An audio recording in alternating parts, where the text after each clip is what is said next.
welcome back to my channel. I was actually missing for a lot of time because my finals were going on and now it's over, so my vacation, so I'm going to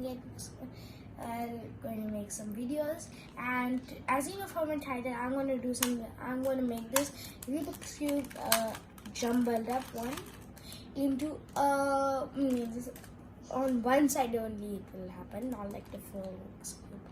Okay, in one side I will make the Switzerland flag. Okay, let's get started in 3, 2, 1, go.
And I'll see you next time.